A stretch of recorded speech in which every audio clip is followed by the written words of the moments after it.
नमस्कार MN news को आपन को स्वागत।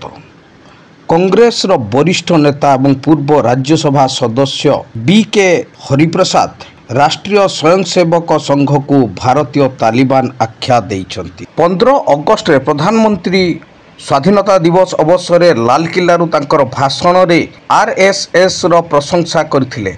तेबे एहा विरुद्ध रे हरिप्रसाद बेंगालुरु आरएसएस रो आर्थिक स्वच्छता उपरे मध्य प्रश्न उठाइथिले। से कहिले कौनसी संघ स्वाधीनता संग्राम रे अंशग्रहण करथिले कि एहा लज्जार विषय जे आरएसएस एक पंजीकृत संगठन नुहे।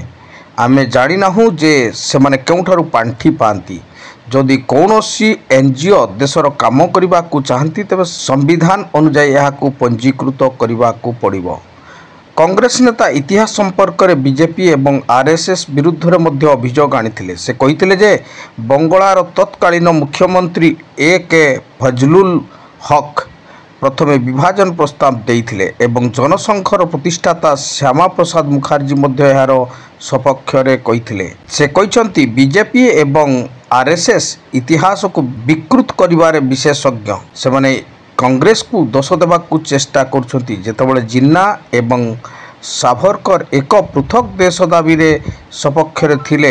एही विबृति रे एपरि एक समय आछि जेतेबेले प्रधानमंत्री मोदी आरएसएस को विश्वर सर्वबृहत एनजीओ भाव में वर्णना करथिले एवं कहिथिले जे एही संगठन राष्ट्र निर्माण एक शताब्दी अधिक अवदान रही। प्रधानमंत्री माँ भारती कल्याण पाई जीवनव्यापी समर्पण पाई स्वेच्छासेवक मानक प्रशंसा करथिले।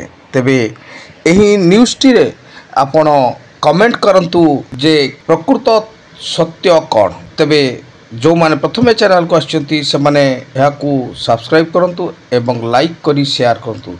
धन्यवाद।